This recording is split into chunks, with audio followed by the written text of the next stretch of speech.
Hi guys, it's Alexi coming at you with this week's installment of Retro Gaming Goodness. As serious as a heart attack, we have the freshest news when it comes to retro gaming to satisfy those retro gaming needs. And speaking of blood pressure, we do intend on bringing the action and adventure to your console of choice, regardless of the genre. So sit tight and let's kick off with some hot and tasty games. But before that, make sure to like and subscribe so you'll always be up to date with the latest retro news. Click that bell icon so you'll know exactly when our news goes live. Let's go!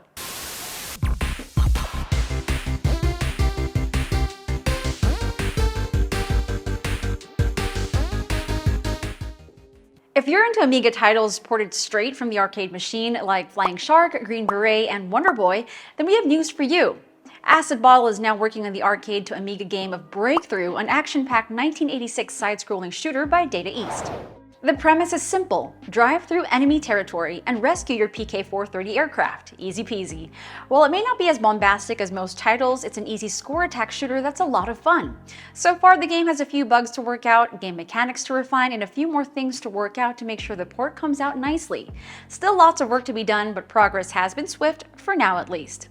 Players can expect a lot of bullets and explosions to go around once the game gets released. So if you're into big machines with a minimalist yet badass aesthetic, best to keep your eyes peeled for Breakthru.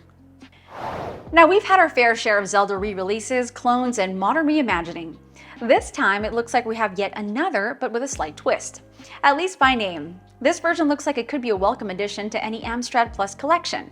Culotte de Zelda is brought to us by the capable hands of Zisquier, with graphics by BDC Iron.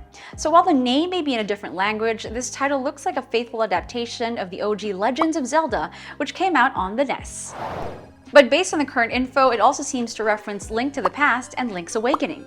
As of now, the game is a work in progress at version 3.2 in the past 6 months. Culotte de Zelda not only features graphics made by BDC Iron with a wider spectrum of color, but also smooth and fast animations with smooth gameplay. With atmospheric sound design and a soundtrack from the classic game, we can look forward to a nice modern version with a name that's more open for interpretation for the more linguistically inclined. Muy bien.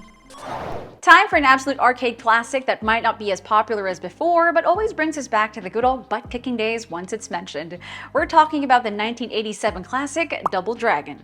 If you played it back in the day, especially on the ZX Spectrum, then you'll be stoked to know that it's currently available for download as Double Dragon 128K, a 2023 edition with a few tweaks made specifically for the Amstrad CPC, MSX, and C64. Now, there have been a few earlier conversions and ports of this game, but this version has a few more perks, like an intro screen with instructions and scrolling text, trainer options, AY music from Amstrad CPC and MSX, plus converted music from the C64. This version also includes an epilogue and game over screen, so you're guaranteed a more complete experience this time around. Sweet! So if you have your trusty ZX Spectrum and want to relive an absolute action-packed classic, then make sure to check out Double Dragon 128K. Well, there you have it, another week of sweet retro gaming goodness. If you have suggestions for any news to cover, or if we missed anything, let us know down below. As always, don't forget to like the video so YouTube's algorithm shows us some love. Again, I'm Alexi, and I'll catch you all again next time.